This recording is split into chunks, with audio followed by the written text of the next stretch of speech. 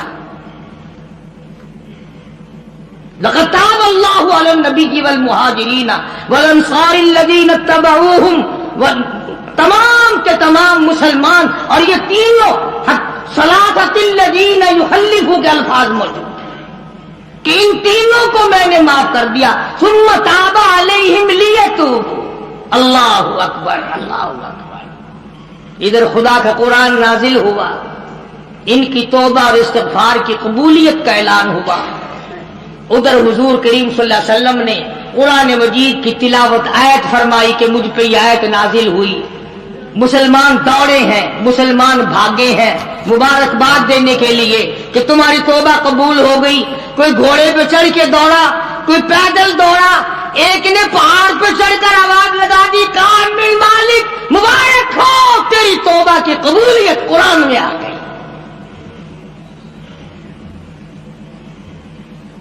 انہیں قدر تھی بھائی۔ جو آدمی گھر پہ گیا نا، جس نے پہلے یہ بات پہنچائی، صحابی نے جتنے کپڑے پہن رکھے تھے سارے وہ کپڑے اس کو دے دیے، جو گھر میں سامان تھا وہ بھی اس کو اٹھا کر دے دیا، اور پھر تینوں کے تینوں حضور کریم صلی اللہ علیہ وسلم کی خدمت میں آئے۔ انہوں نے کہا یا رسول اللہ، یہ جو باغ ہے نا ہمارے، انہوں نے ہی ہمیں رکھا ہے، اور آج ہم یہ سارے کے سارے اسلام کے نام پہ وقف کرنا چاہتے ہیں، ہم تو اسلام کو دیتے ہیں، ہم یہ رکھتے ہی نہیں، کبھی آئندہ بھی ہم اسی طرح سے نہ مارے جائیں۔ حضور کریم صلی اللہ علیہ وسلم نے فرمایا تم سارا نہ دو، بیوی بچوں کا بھی حق ہے، تھوڑا تھوڑا حصہ دے دو، بقایا اپنے پاس رکھو، میں راضی، میرا خدا راضی۔ چنانچہ ان کی توبہ کا اعلان قرآن میں آیا۔ اللہ تبارک و تعالیٰ نے دوسرے مقام پہ بھی فرما دیا، وَمِنَ النَّاسِ مَن يَشْرِي نَفْسَهُ ابْتِغَاءَ مَرْضَاتِ اللَّهِ، بعض لوگ وہ ہیں جنہوں نے اپنی جانوں کے بدلے میں اللہ کی رضا خرید لی۔ کوئی سونا خرید کرے گا، کوئی چاندی خرید کرے گا، کوئی کپڑا خریدے گا، کوئی غلہ خریدے گا، کوئی مویشی اور جانور خریدے گا۔ صحابہ کرام کے بارے میں قرآن کہتا ہے جان دی اور خدا کی رضا مول لے لی، اللہ کی رضا مول لے لی، اللہ کی خوشنودی مول لے لی، پروردگار عالم کی بندگی مول لے لی، اس کی اطاعت اور فرما برداری مول خرید لی، اس کی غلامی مول خرید لی، اس کے سامنے سر جھکانا خرید لیا، رکوع کرنا خرید لیا۔ آخری سانس آ جائے گا مگر اللہ کے حکم کے خلاف نہیں کروں گا، یہ صحابہ کرام نے عہد کر لیا۔ ہماری توبہ تو ایسی ہے، ابھی توبہ کریں گے دروازے سے باہر نکلتے پھر وہی کام شروع، اگر جھوٹ سے توبہ کریں گے تو وہی جھوٹ شروع، اگر چوری سے توبہ کریں گے تو وہی چوری شروع، اگر زنا سے توبہ کریں گے تو وہی بدکاری شروع. تو اس حالت میں کیا بنے؟ جس کو خدا دے، جس کے دل میں یقین آئے، اسی کے دل میں آ سکتا ہے. تم تو گپ سمجھو گے. خواجہ حسن بصری رحمت اللہ علیہ کوٹھے پہ بیٹھا ہوا قرآن مجید کی تلاوت کر رہا ہے. جہنم کے عذاب کی آیت آ گئی. خواجہ حسن بصری اتنا رویا پتنالے میں سے آنسوؤں کا پانی نیچے ٹپکنے لگا.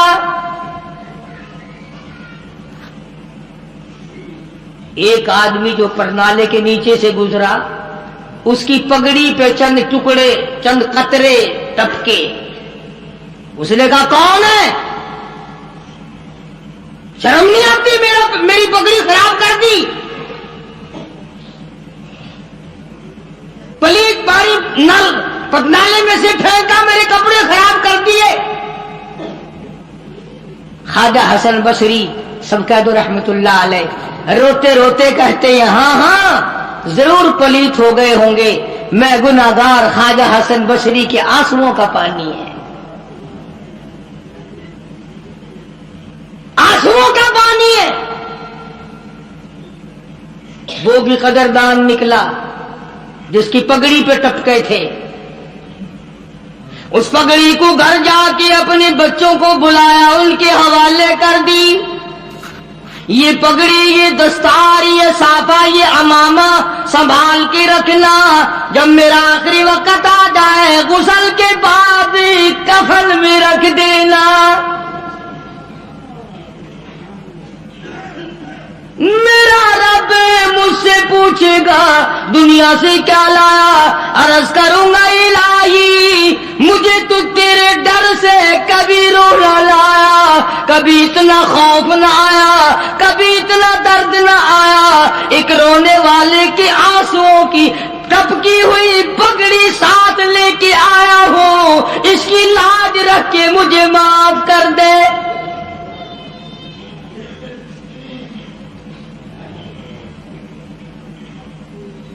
یقین والوں کی بات ہے، جس کا یقین جم جائے. آج ہمارا قرآن پہ یقین نہیں، مصطفیٰ کریم صلی اللہ علیہ وسلم کے فرمان پہ یقین نہیں، حدیث پاک پہ یقین نہیں، پھر ہم کامیابی دنیا اور آخرت میں کیسے حاصل کر سکتے ہیں؟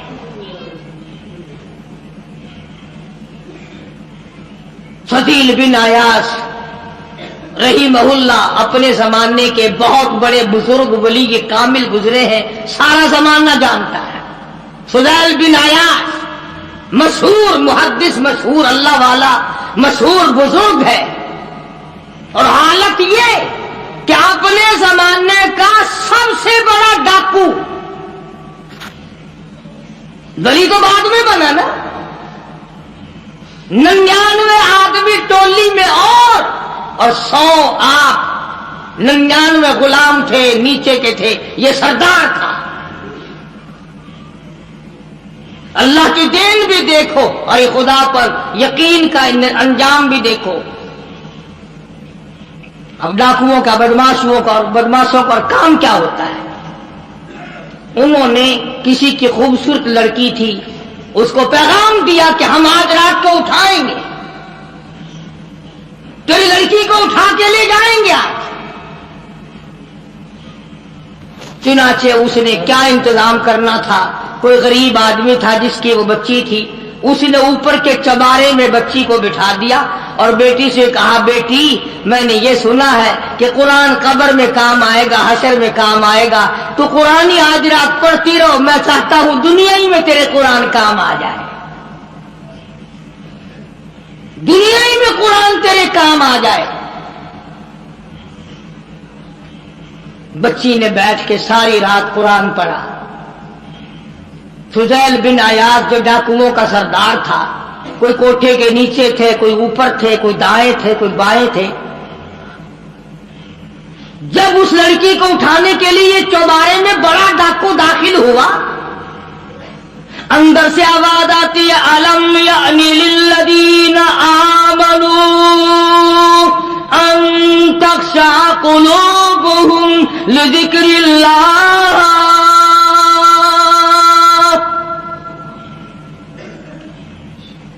الم یعن للذین آمنوا ان تخشع قلوبهم لذکر اللہ وما نزل من الحق. ترجمہ یہ ہے، او اللہ کی ذات پر یقین رکھنے والے، او رات کے اندھیرے میں چلنے والے، تو خدا کے قہر سے کب ڈرے گا؟ کب مالک کے کائنات کے عذاب سے تیرے دل میں خوف آئے گا؟ اب بھی خوف کھا جا، میرے ذکر سے ڈر جا، میرے نام سے ڈر جا، میرے غضب سے ڈر جا، میرے قہر سے ڈر جا، میں تجھے معاف کر دوں گا. کوئی تقریر نہیں، کوئی واعظ نہیں، کوئی نصیحت نہیں، کوئی کس تبلیغ کا پروگرام نہیں. بچی نے قرآن کی آیت کو 2-3 مرتبہ دوہرا کے پڑھا. فضیل بن عیاض نے قرآن سنا، عرب کا علاقہ تھا، قرآن سمجھتا تھا. بس دیر نہیں لگی، کوٹھے پہ کھڑا کھڑا کہنے لگا اپنا راستہ بدل گیا ہے، جس نے میرے ساتھ آنا وہ میرے ساتھ آئے، جس نے بدماشوں کے ساتھ جانا بدماشوں کے ساتھ جائے. ہم تو آج توبہ کرتے ہیں، اور ایک بچی کا خدا کے قرآن پہ یقین ہے تو میں خدا کی ذات پہ یقین نہ کروں؟ اپنے زمانے کا بہت بڑا ولی کامل گزرا ہے، ایک آیت پہ یقین کر لیا، قرآن کی ایک آیت پہ، اور ہمارا ساری آیتوں پہ یقین نہیں. نماز کی آیتوں پہ یقین نہیں، زکوٰۃ کی آیتوں پہ یقین نہیں، رمضان کے روزوں کی آیتوں پہ یقین نہیں. ابھی آ رہا ہے نا گرمی کا رمضان، کئی لوگوں کو ابھی سے پھانسی لگ رہی ہے. انشاءاللہ بوتلیں مانج کے رکھ لی ہیں کافی سارے لوگوں نے، سارا سال بس سارے مہینے بوتلیں دکھاتے رہیں گے. آجی صاحب روزہ نہیں، او جی تگڑا نہیں، طبیعت خراب ہے. کب سے؟ بس جی چاند نظر آیا نا، چاند نظر آتی طبیعت خراب ہو. اللہ مکری. اور یہی لوگ عید کے دن سب سے پہلے آگے آگے نکلتے ہیں، ٹور بنانے میں، جوتے میں، کپڑے میں، بھاگ دوڑ میں. روزہ ایک نہیں رکھتے.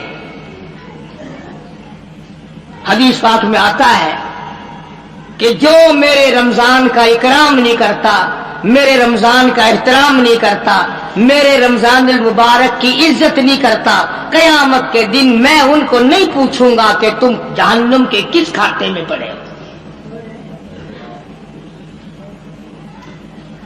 یہ بات نہیں. اللہ پاک کو ہمارا بھوکا مارنا مقصود نہیں ہے. اس کو کیا فائدہ ہمارے پیاسا مرنے سے، بھوکا مرنے سے؟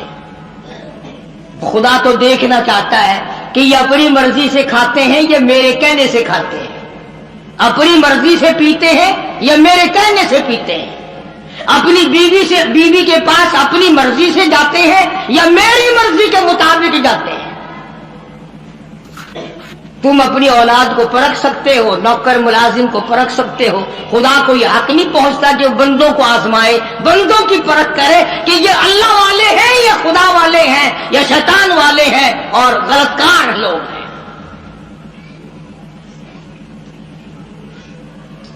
اب تو گھر کے گھر ہی روزے رکھتے، اور اگر کہہ دو تو گولی لگتی ہے کہ ہمیں کہا کہ روزے نہیں رکھتے. جو کھلم کھلا کھاتا پیتا ہے، جو رمضان کا اکرام اور احترام نہیں کرتا، خدا کی قسم دائرہ اسلام سے خارج ہو جاتا ہے. پتہ چلے گا جب موت آئے گی، ہاں کہ قبر میں کیا بنتی ہے، حشر میں کیا بنتی ہے، قیامت میں اللہ کی عدالت میں کیا بنتی ہے. ٹھیک ہے، نہ کماؤ، ایک مہینے میں نہ کام کرو. اگر 11 مہینے کی کمائی میں پورا نہیں پڑا تو رمضان کی کمائی میں کون سا تو تاج و تخت کا مالک بنے گا؟ تھوڑا کما لو، کم کما لو، چھٹی کر لو مہینے کی، کوئی بات نہیں، تھوڑے پہ گزارا کر لو، پرانے کپڑے دھو کے پہن لینا، ہلکی غذا کھا لینا، مگر کم سے کم جب عید کے دن یہ اعلان ہو اللہ کی طرف سے جاؤ میں نے تم سب کو معاف کر دیا، اس میں تو شامل ہو جاؤ۔ میرا عرض کرنے کا مقصد یہ تھا کہ یہ تینوں صحابی، اندازہ لگاؤ، حضور کے دیوانے، حضور کے پروانے، حضور کے جانثار، حضور کے یار، حضور کے ملنے والے، ایک جنگ میں نہ گئے، سرکار مدینہ صلی اللہ علیہ وسلم نے بولنا تک بند کر دیا۔ تو لوگ نمازوں کی پرواہ نہیں کرتے، روزے کی پرواہ نہیں کرتے، اور کسی کا حق کھا کر کے مر جاتے ہیں، کسی پہ ظلم کر کے مر جاتے ہیں۔ تو یہ ساری کی ساری چیزیں جو ہیں وہ انسانیت کو برباد کرنے والی ہیں، تباہ کرنے والی ہیں، عظیم نقصان پہنچانے والی ہیں۔ اللہ پاک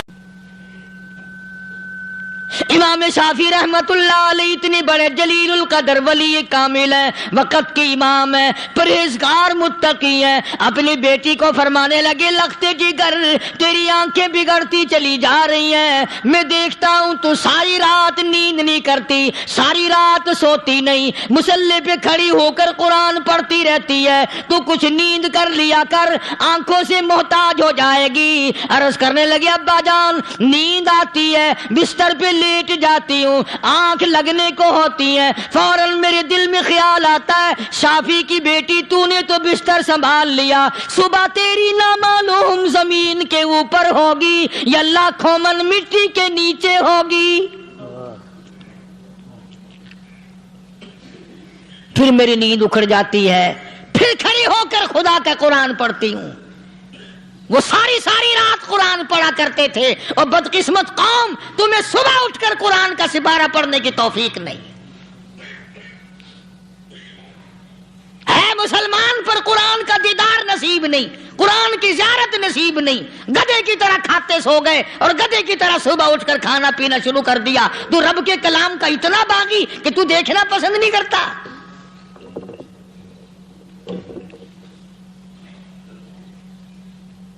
اور دنیا کی چیز اگر گھر میں نہ ہو، ٹھنڈے ٹھنڈے سانس مارتے ہیں عورتیں بھی، ہاں جی اپنی زمین کوئی نہیں نا، اپنی ہاں جی مکان اچھا اپنے پاس کوئی نہیں، فلاں چیز اپنے پاس کوئی نہیں۔ کبھی کسی نے ٹھنڈا سانس مارا کہ ہم 10 آدمی ہیں گھر کے، ایک آدمی بھی قرآن پڑھنے والا نہیں، ہم سارے کے سارے پتہ نہیں کیسے اکٹھے ہو رہے ہیں۔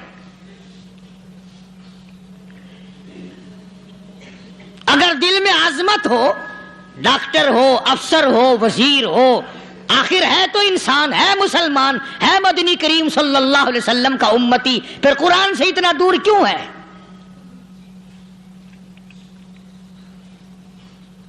تو اللہ پاک جل شانہ نے فرمایا میرے بندے ہر حال میں ڈر، ہاں تیری ساری چلاکیوں کو میں جانتا ہوں، تیری ساری ہوشیاریوں کو میں اچھی طرح جانتا ہوں۔ فرمایا وہ دن دور نہیں، آیا وقت قیامت کا، آیا، کوئی کسی کے کام نہیں آئے گا۔ فرمایا ان وعد اللہ حق فلا تغرنکم الحیات الدنیا۔ دنیا نے پھنسا لیا، چہل پہل میں پھنس گئے، اس کے رنگ روغن میں لگ گئے، اس کی زیب و زینت میں لگ گئے، رات اسی کی سوچ ہے، دن میں اسی کا فکر ہے، اور مرنے کا کسی کو بھی فکر نہیں۔ قرآن کریم کے آخری سورت کا آخری لقمان کے آخری آیتوں میں عجیب مضمون رکھا ہے۔ فرمایا ان اللہ عندہ علم الساعۃ وینزل الغیث۔ قیامت کا ٹھیک وقت اللہ کے سوا کوئی نہیں جانتا۔ کسے معلوم ہے ابھی اگلے منٹ میں کیا ہو جائے گا، سیکنڈ میں کیا ہو جائے گا؟ اچھا ایک بات میرے ذہن میں آئی، یہ بڑے بڑے لوگ آپ کو ملیں گے دیہاتوں میں بھی، بازاروں میں بھی، شہروں میں بھی، فلانا بزرگ غیب کی باتیں بتایا کرتا تھا، فلانا ولی یوں بتایا کرتا تھا۔ کبھی یہ بھی تو پوچھنا کہ اس ولی نے کبھی یہ بھی بتایا کہ میں مروں گا کب، کس دن مروں گا؟ جب اپنی موت کا پتہ نہیں تو اور کسی چیز کا کیا پتہ ہے؟ صرف اٹکل پچو تیر لگانے والی بات ہے۔ ابھی چند مہینے ہوئے یہاں میرے پاس چند نوجوان آئے ملتان شہر سے، اور کہنے لگے کہ 25,000 کی چوری ہو گئی ہے، بتا کدھر کون لے گیا، کدھر لے گیا؟ میرے پاس آئے یہاں میں نے کہا بتا دوں گا پر آدھے لوں گا. کہنے لگا نہیں نہیں دیکھنا جی اتنا تو نہ کرو. اب میں نے کہا وہ سارے ہی چلے گئے یار. یقین کرو میں یہاں چارپائی میں بیٹھا ہوں دروازے کے باہر, عصر کے بعد پوری پارٹی آئی اسی شہر کی کہ 25,000 روپیہ گم ہو گیا ہے, بتا کدھر گیا ہے. سب لوگ کہتے ہیں قاری حنیف بتاتا ہے. سنو قاری حنیف بتاتا ہے, ٹیلا کرا دوں گا میں.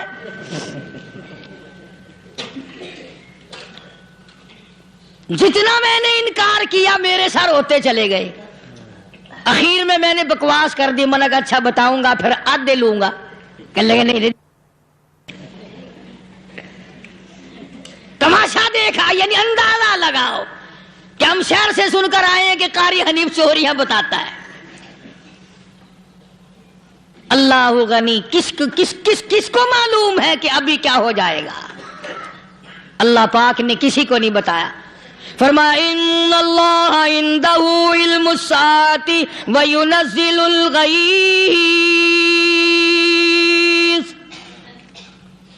قیامت کا ٹھیک وقت کسی کو معلوم نہیں, بارش کا کوئی پتہ نہیں کب ہوگی کتنی ہوگی.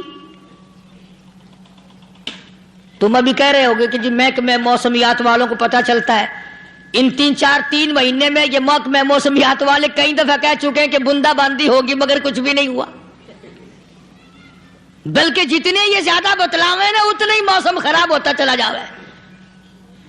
پچھلے سال انہوں نے روئی کی گانٹھوں کی گنتی بتائی کہ اتنی کپاس پیدا ہوگی ملک میں, اتنی روئی کی گانٹھ بنے گی, اتنی باہر بھیجیں گے اور اتنی اپنے گھر رکھیں گے. ذرا پوچھو تو صحیح ذمہ داروں سے سر کھجاتے پھرے کہ کھاد کے پیسے بھی واپس نہیں ہوئے. بھلا کسی کو کیا پتا کہ ابھی کیا تھا اور ابھی کیا ہو جائے گا, کل کیا ہوگا, پرسوں کیا. ایک اللہ کی ذات جانتی ہے. فرمایا وَيُنَزِّلُ الْغَيْثَ,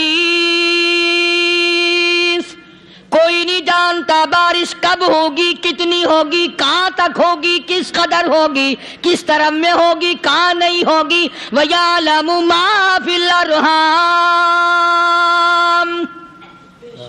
کوئی نہیں جانتا عورت کے پیٹ میں کیا ہے, لڑکا ہے کہ لڑکی.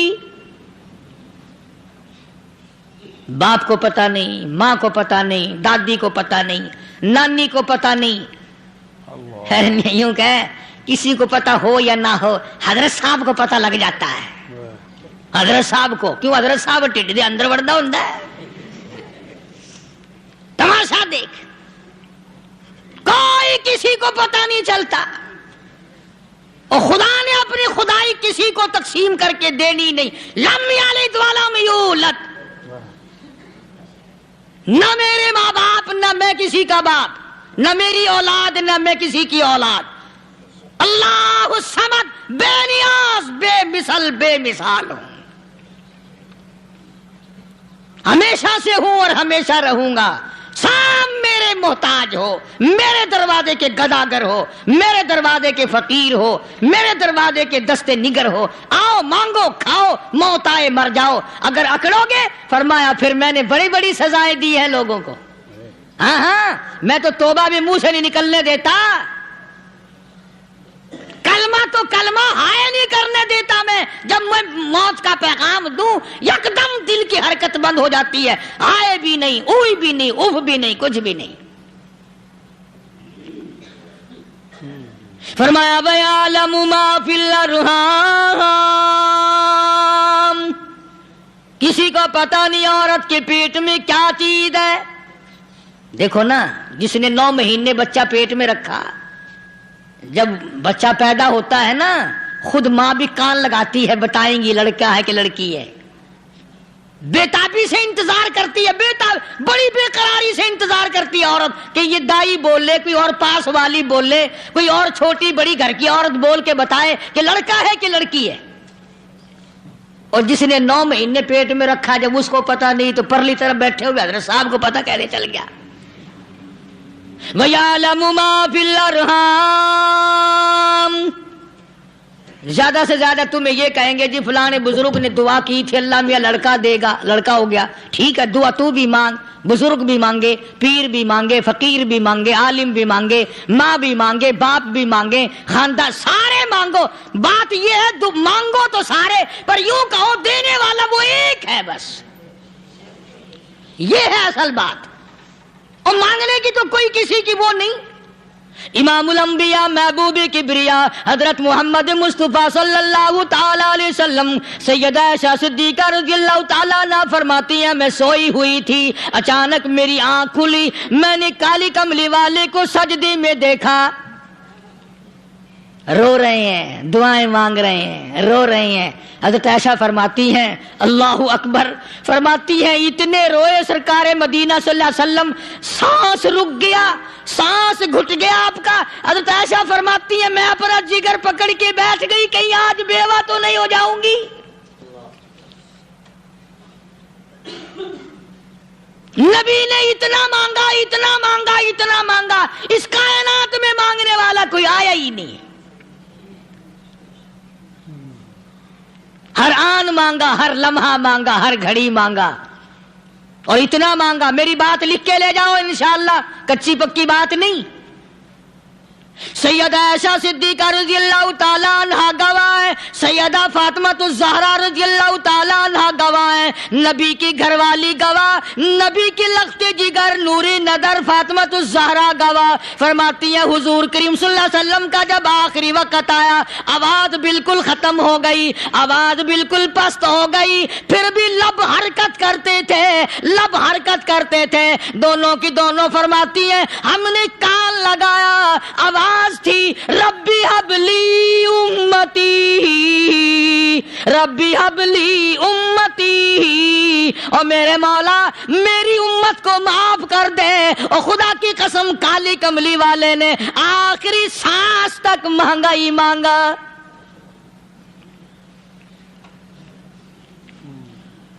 چاہے تیرے لیے مانگا، امت کے لیے مانگا، مگر ہر وقت مانگا۔ اور یوں فرمایا کہ میدان حشر میں جب لوگ چاروں طرف سے پریشان ہو کر، عاجز ہو کر، تنگ ہو کر، دھکے کھا کر، ذلیل ہو کر، انبیاء علیہ الصلوۃ والسلام کے مشورے سے جب حضور کریم صلی اللہ علیہ وسلم کے دربار میں آئیں گے، مشکاۃ شریف میں حدیث موجود ہے، ارشاد حضور کریم صلی اللہ علیہ وسلم کا، فرمایا لوگ مجھے سفارش کے لیے کہیں گے اللہ اکبر کبیرہ، تو یوں فرمایا یہ نہیں فرمایا کہ میں اللہ میاں کو ٹیلی فون کروں گا کہ دیکھنا ذرا خیال کرو امت آ رہی ہے میری، یا امت کو یہ کہے کہ رکا لے جاؤ، بلکہ یوں فرمایا جیسے امت آ کر کے مجھے پریشان کرے گی میں سجدہ کروں گا،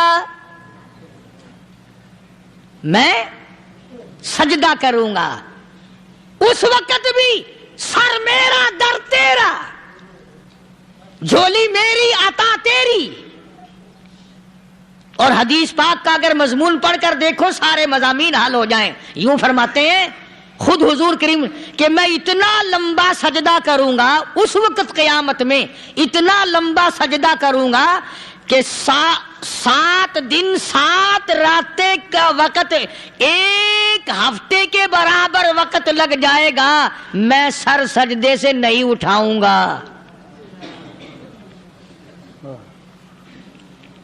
اتنا لمبا سجدہ کروں گا کہ ایک ہفتے کے مقدار وقت لگ جائے گا۔ یہ مقدار کیوں فرمایا؟ قیامت کا دن ہے نا، دن ڈھلنا نہیں، چھپنا نہیں، رات آنی ہی نہیں، رات تو ہے ہی نہیں نا، اس لیے فرمایا ایک ہفتے کی مقدار دن لگ جائے گا، وقت ختم ہو جائے گا پورا ہفتے کے برابر۔ اس کے بعد اللہ پاک مجھے فرمائیں گے ارفع راسک یا محمد صلی اللہ علیہ وسلم، میرے محبوب سر اٹھاؤ، سل مانگو توتا دوں گا، مانگو دیا جائے گا، سوف یعطیک ربک فترضی، تیرا رب تجھے راضی کر دے گا۔ صحابہ کرام رضوان اللہ تعالی علیہ مجمعین نے عرض کر دیا یا رسول اللہ صلی اللہ علیہ وسلم آپ کس وقت راضی ہوں گے؟ کتنے لوگ جنت میں چلے جائیں گے، دوزخ میں چلے جائیں گے، آپ کس وقت راضی ہوں گے؟ خدا کی قسم اس محسن کائنات کا کیا کہنا کالی کملی والے نے جو ہم پر مہربانی فرمائی. یوں فرمایا جب تک ایک ایک امتی کلمہ پڑھنے والے کا ہاتھ پکڑ کر جنت میں نہ لے جاؤں میں محمد الرسول اللہ کو چین نہیں آئے گی. ایک ایک کو لے جاؤں گا اور چین نہیں آئے گا مجھے اس وقت بھی. تو عرض یہ کر رہا تھا کہ قرآن کریم نے اور تمام چیزوں میں عقیدے کا سدھار کہ عقیدہ بناؤ. یہ جو عقیدہ ہے نا اس کی حیثیت ایسی ہے جیسے پہلی اینٹ عمارت کی. اگر اینٹ ٹیڑھی ہو گئی تو ساری عمارت ٹیڑھی ہو جائے گی. اگر عقیدہ صحیح نہیں تو سارے اعمال ٹیڑھے ہو جائیں گے، اور اگر عقیدہ صحیح ہے تو اعمال بھی اور تمام افعال بھی اخلاق بھی تمام کی بنیاد جو ہے وہ صحیح رہے گی اور اچھی توفیق ہوگی. یہ عربی کلمہ ہے، آپ اور میں اگر کلمے کا معنی سمجھ لیں پھر بھی بات بنتی ہے.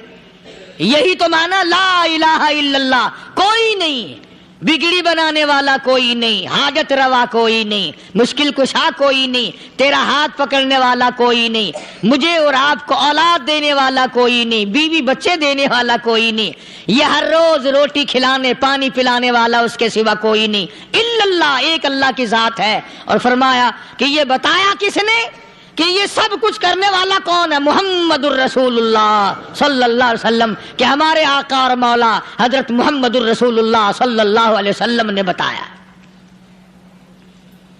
تو قرآن کریم کی ان آیتوں نے وضاحت کر دی وما تدری نفس ماذا تکسب غدا.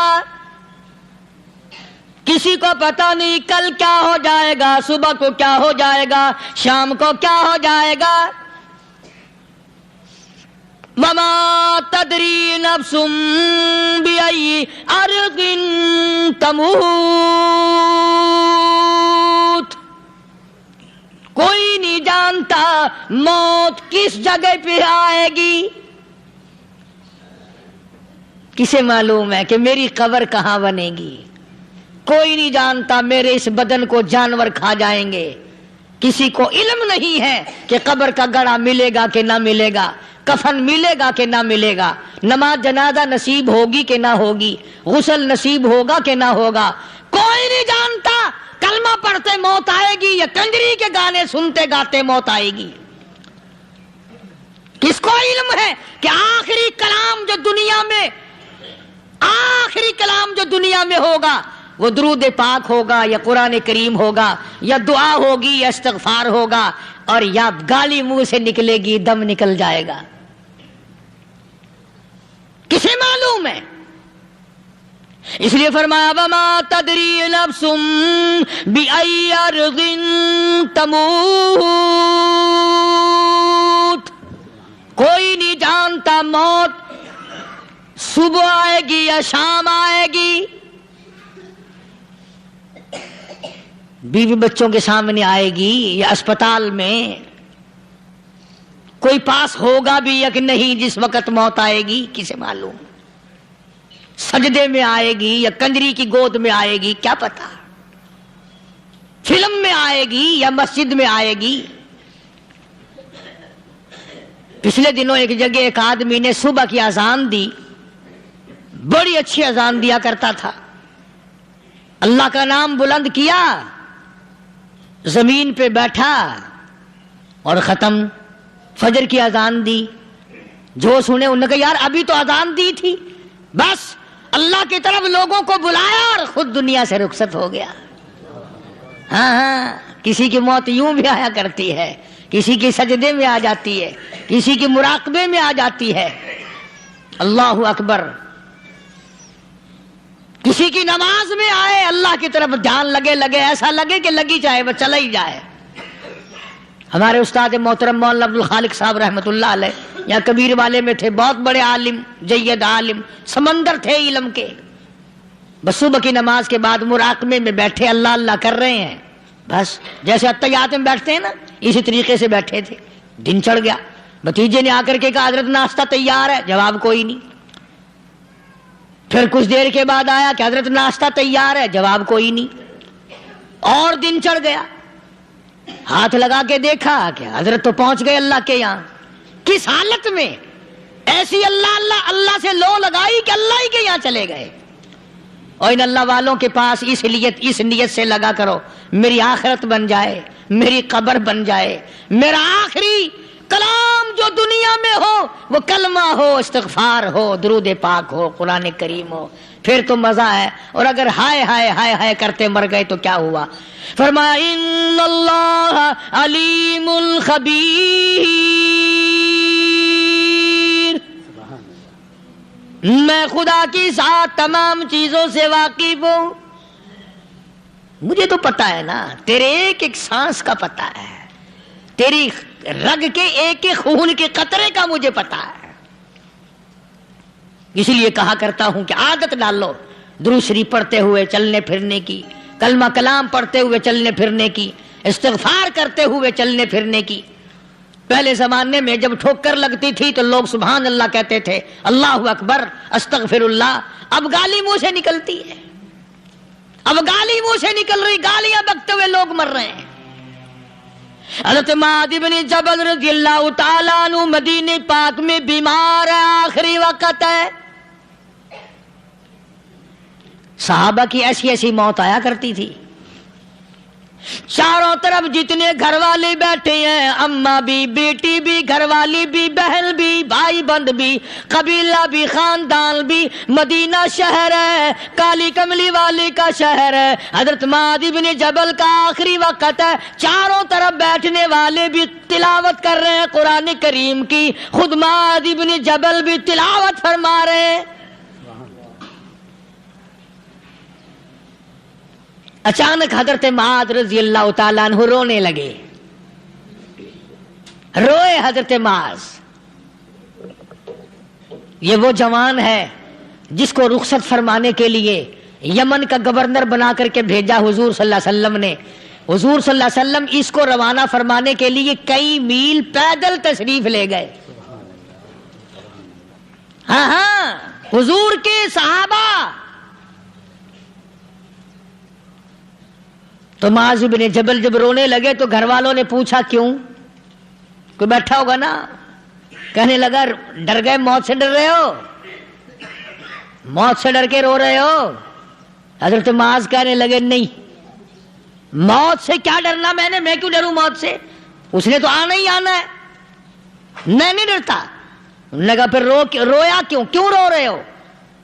اللہ اکبر۔ صحابی کہتا ہے میرے دل کی تمنا میرے دل میں رہی، میری آرزو پوری نہ ہو سکی، میری حسرت میرے دل میں رہی، میرا شوق پورا نہ ہو سکا، میری آرزو پوری نہ ہو سکی، میری تمنا پوری نہ ہو سکی، بستر پہ موت آ رہی ہے اس لیے رو رہا ہوں۔ اے کاش رمضان کا مہینہ ہوتا، میں روزے دار ہوتا، گرمی کا موسم ہوتا، مجھے سخت پیاس لگی ہوتی، کفار سے مقابلہ ہوتا، میدان جہاد اور جنگ ہوتا، میں کئی کافروں کو قتل کر دیتا، پھر وہ مجھے قتل کر دیتے، میری زبان کاٹ لیتے، میری اللہ کے یہاں پیشی ہوتی، میرا رب مجھ سے پوچھتا معاذ دنیا سے کیا لایا؟ میں عرض کرتا الہی بولوں کیسے، تیری راہ میں زبان کٹا کے آیا ہوں اور روزہ رکھ کر آیا ہوں، تیرے محبوب کے حوض کوثر کے پانی سے روزہ افطار کروں گا۔ کہتا اس لیے رو پڑا ہوں کہ بستر پہ موت آ رہی ہے۔ ڈر کس چیز کا؟ یہ نہیں ڈرا کرتے تھے۔ حضرت ابو ایوب انصاری سب کہہ دو رضی اللہ تعالی عنہ۔ اللہ اکبر، کتنا بڑا مقدرہ والا جوان ہے۔ مدینے پاک میں حضور کریم صلی اللہ علیہ وسلم نے اسی کے یہاں ڈیرا لگایا۔ آخری وقت ہے، بیمار ہے ابو ایوب انصاری۔ مدینے سے صحابہ جنگ کے لیے چلے۔ آؤ صحابہ کی تمنائیں دیکھو، ہم جتنے بیٹھے ہماری تمنا تو یہی ہے نا، کاروبار بڑھ جائے، مکان دکان کا ساز و سامان بڑھ جائے، یہ مل جائے وہ مل جائے، یہ ہو جائے وہ ہو جائے۔ ابو ایوب انصاری بیٹھے ہوئے دیکھ رہے ہیں صحابہ سواریوں پہ پیدل تلوار نیزے تیر لے کے چلے. ابو ایوب انصاری کہنے لگے کہاں چلے ہو؟ کہ جہاد فی سبیل اللہ کے لیے. کہنے لگا مجھے بھی لے چلو. سمجھ رہے آپ سارے؟ فرمایا مجھے ساتھ لے چلو. کہا کمال ہے، بیمار آدمی اور جنگ میں بیمار کا کیا کام ہے، کیا کرو گے؟ نے کہا مہربانی کرو، احسان کرو مجھ پر، مجھے ساتھ لے کے چلو. خدا کے بندے بیمار ہے، کرے گا کیا میدان جہاد میں؟